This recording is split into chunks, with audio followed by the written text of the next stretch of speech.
Con Marcelo Torres, en el arranque de esta edición, habíamos prometido ocuparnos del empleo, del nuevo empleo o del viejo empleo con nuevas modalidades. Es el empleo después de la pandemia, Marce. O la nueva situación. Mira, Emiliano, uno no puede menos que espantarse en casa. Sabemos que es viernes, que estamos entrando en el fin de semana y que queremos pensar en otra cosa después de tener días realmente duros como son los que se viven aquí en Mendoza y en la Argentina. Pero si uno ve el menú de temas en los que se entretiene el gobierno, los dos gobiernos, podemos decir, a nivel nacional o provincial, y la política en general, nos tenemos que espantar realmente en lo que están entretenidos. Te enumero problemas de la inflación, problemas de pobreza, problemas con el tipo de cambio, problemas con la presión fiscal, son importantes, el éxodo de los jóvenes, la caída del salario, como nunca, en la Argentina y la situación del empleo. Entonces hay que seguir trabajando en esto, lo que siempre decimos aquí y pregonamos de alguna manera. Se conoció en las últimas horas un informe oficial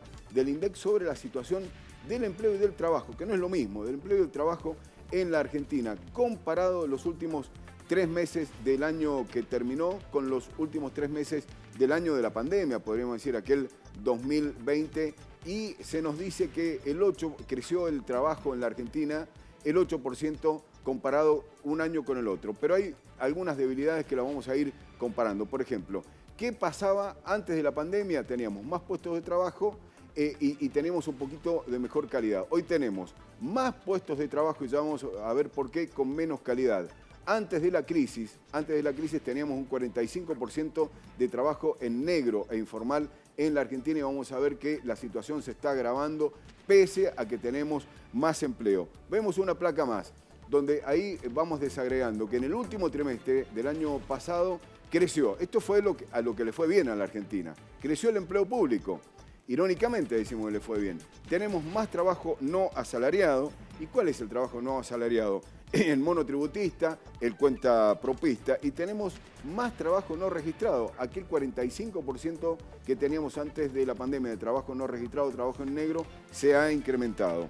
¿Qué pasa con los monotributistas? ¿Qué pasa con los cuentapropistas? Ahí lo estamos viendo. Crecieron en el último tiempo. Este es el trabajo del empleo que está creciendo lamentablemente en la Argentina de menor calidad. Tenemos más monotributistas en un 18,9%.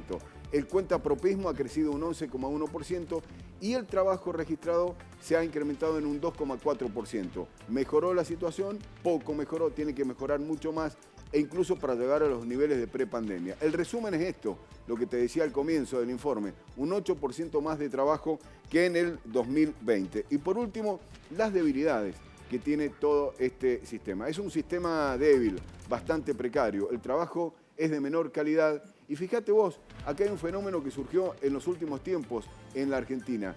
Pese a tener una persona un trabajo, es pobre porque lo que le retribuyen por ese trabajo, incluso registrado o no registrado, no le permite salir del umbral de la pobreza, Emiliano.